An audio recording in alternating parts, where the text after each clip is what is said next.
From Senna's and Prost's intense face-offs on the Suzuka track to the Hamilton and Rosberg clash under Abu Dhabi's bright lights, we're exploring the thrilling world of Formula 1 where attitudes are as supercharged as the engines. In this world, competition is more than just reaching the finish line first. It's a glamorous, rapid game of strategy mixed with a bit of drama. So, prepare to revisit some of the most exciting rivalries in F1 history. The 1976 Formula 1 season is arguably one of the most thrilling and dramatic seasons in the sport's history. It featured intense races, a frightening crash, and a hotly contested down-to-the-wire championship until the very end. Lauda, who was always thinking and planning, and Hunt, the charming and fast racer, were complete opposites. Their races against each other were unforgettable, pushing each other to their best. Lauda's terrible crash at the Nürburgring, where he nearly died, was a pivotal moment. In 1976, during the German Grand Prix at the Nürburgring, Niki Lauda's Formula 1 car crashed, engulfed in flames. He suffered severe burns to his head, hands and lungs. Despite his life-threatening injuries, Lauda remarkably returned to racing just 6 weeks later at the Italian Grand Prix in Monza, marking a pivotal moment in Formula 1 history. But Lauda proved to be incredibly tough. The final race in Japan was like something from Fast and Furious 41. The rain was pouring down and Lauda, putting his safety first, decided not to race, which meant Hunt won the championship by just a single point. Hunt won the championship by just 1 point because Lauda's decision not to race in Japan greatly impacted the season's overall points. The points earned throughout the season were really close, and without those extra points from the final race, Hunt would have clinched the championship. It made the end of that season incredibly thrilling and memorable in Formula 1 history. It was incredibly tense right up to the last moment. Next, let's talk about Alan Jones and Carlos Reutemann at Williams. They were like two ingredients that just don't mix well together. Their biggest moment of tension was in 1981 at the Caesars Palace Grand Prix. Jones won that race, but Reutemann, unfortunately, couldn't perform under pressure and lost the World Championship to Nelson Piquet. Jones and Reutemann were technically teammates, but they acted more like distant relatives who don't get along. The tension between them started in Rio, when Reutemann didn't follow the team's plan and didn't let Jones pass him. This set the tone for a season full of hard feelings.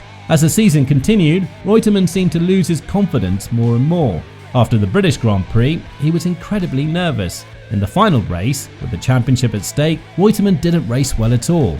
He finished 8th, which meant he lost the championship to Piquet very disappointingly. In the mid-1980s, Nelson Piquet and Nigel Mansell teamed up at Williams, but their partnership was far from smooth. Piquet, a strategic and seasoned driver, clashed with Mansell, a fearless and unwavering racer. Fierce on-track duels and constant off-track disputes characterized their rivalry. Piquet frequently employed mind games, such as questioning Mansell's abilities or tactics to rattle his teammate. Meanwhile, Mansell's never-give-up spirit endeared him to fans. The tension was thick as both drivers vied for supremacy within the team.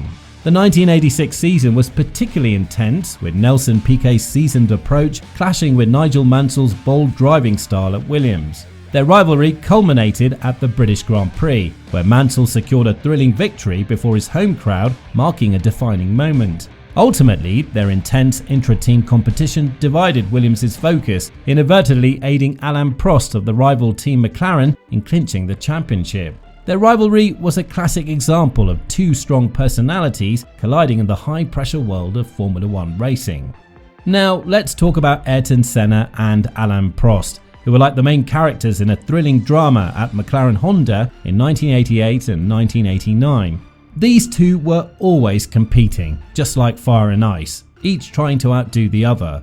Senna was the fearless and adventurous one, winning 14 races and getting the top starting position 26 times. On the other hand, Prost was always close behind with 11 wins and 4 top starting positions. Both of them managed to win a world championship.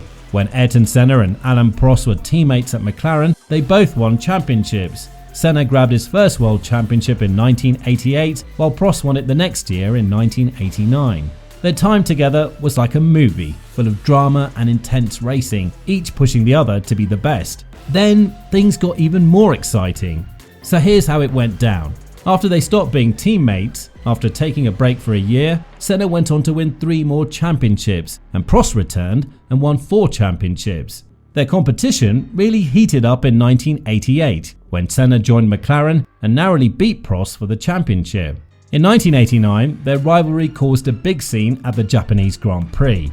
Senna and Prost crashed into each other, much like 2 battling rams, leading to Prost retiring from the race and Senna being disqualified. It was a lot of drama. When Prost moved to Ferrari in 1990, it added fuel to the fire. At the infamous 1990 Japanese Grand Prix, Senna intentionally crashed into Prost. It seemed as if he would do anything to win. Now let's talk about Damon Hill and Michael Schumacher. In the 1990s, they were rivals in Formula 1, but they drove for different teams. Damon Hill raced for Williams, a strong team, while Michael Schumacher was with Benetton. Hill had been with Williams for a while, and Schumacher joined Benetton in search of success. Their rivalry was like a high-speed chess match. Hill was the unwavering knight, and Schumacher was the clever strategist. Schumacher was known for causing trouble on the track, while Hill always stayed close, challenging Schumacher's dominance. The 1994 season was insane. Schumacher often played fast and loose with the rules, getting in trouble for sneaky moves like passing Hill before the official start of the British Grand Prix. But the most shocking moment happened at the last race in Australia. Their crash in that race was like a rough and tumble competition mixed with clever strategy, and it ended with both of them having to quit the race. Schumacher won the championship, looking pretty pleased with himself. In 1995, their rivalry got even more intense. There were so many incidents between them, they were constantly at odds. They even got suspended from a race once and clashed 7 times throughout the season. It was like watching 2 fierce gladiators in an ancient arena, each trying to outdo the other. By 1996, things started to change. Hill won the World Championship and Schumacher moved to Ferrari, where he didn't stand out as much as first. Ultimately, Schumacher acknowledged Hill's skill, though he might have not been too happy about it. It was a bit like a cat giving a mouse a nod after a long chase. In the late 1990s and early 2000s, Mika Häkkinen and Michael Schumacher were big rivals. Häkkinen drove for McLaren and Schumacher was with Ferrari. Häkkinen, a cool and calm Finnish driver, faced off against Schumacher, a determined German champion. Their battles on the racetrack were epic. Schumacher was known for being aggressive and smart in his racing, but Häkkinen's smooth and careful style gave him a run for his money. The years 1998 and 1999 were especially exciting as both drivers pushed each other to their limits. One standout moment was at the 2000 Belgium Grand Prix, when Häkkinen made an incredible pass on Schumacher, still one of the best moves in F1 history. Their rivalry wasn't just about going fast, it was also about who could outsmart the other. Häkkinen won 2 championships in a row in 1998 and 1999, breaking Schumacher's winning streak. But Schumacher came back strong in the early 2000s. Overall, their rivalry was filled with respect and is remembered as one of the best times in Formula 1. Sebastian Vettel and Mark Webber at Red Bull Racing were always competing for the top spot, just like 2 leaders fighting to be the best. Vettel, the young and talented driver, won 4 world championships, while Webber, who often seemed like he had less of a chance, never won a championship. The tension between them was really intense. In 2009, they were very close in performance, but in 2010, the competition really heated up. Webber made a sarcastic comment after winning the British Grand Prix, hinting at the team favouring Vettel. Their crash at the 2010 Turkey Grand Prix was like watching a big battle, with both drivers blaming each other. Their rivalry peaked at the 2013 Malaysian Grand Prix with a multi-21 incident. Vettel, ignoring what the team told him to do, passed Webber, causing a huge rift between them. This event marked the end of their intense competition, with Webber leaving Formula 1 at the end of the year. They've made up since then, but those days were filled with a lot of drama and excitement. Now let's switch to the intense rivalry at Mercedes between Lewis Hamilton and Nico Rosberg from 2013 to 2016. They turned racing into their own competition, winning an amazing 54 out of 78 races. Hamilton was like the star with 32 wins, while Rosberg, always coming in second, had 22 wins. Their rivalry was full of drama, both on and off the track. They kept crashing into each other, like at the 2014 Belgium Grand Prix, which really upset their team. The boss, Toto Wolff, was like, cut it out or you're sitting out some races. He wanted them to play nice for the team's sake.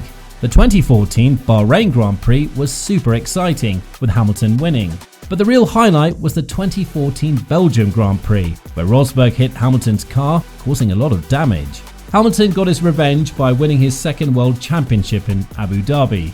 Then, at the 2015 United States Grand Prix, Hamilton made a bold move at the first turn and won his third championship. Rosberg finally got his chance to shine in 2016 in Abu Dhabi, winning his first World Championship even though Hamilton tried to slow him down. Then, Rosberg surprised everyone by retiring just 5 days later. What a way to end his career. So, which F1 rivalry do you think was more about skill and which was just a cash-fueled ego trip? And what additional rivalries would you like to hear about from F1's colourful history? Share your thoughts below, smash that like and subscribe for more.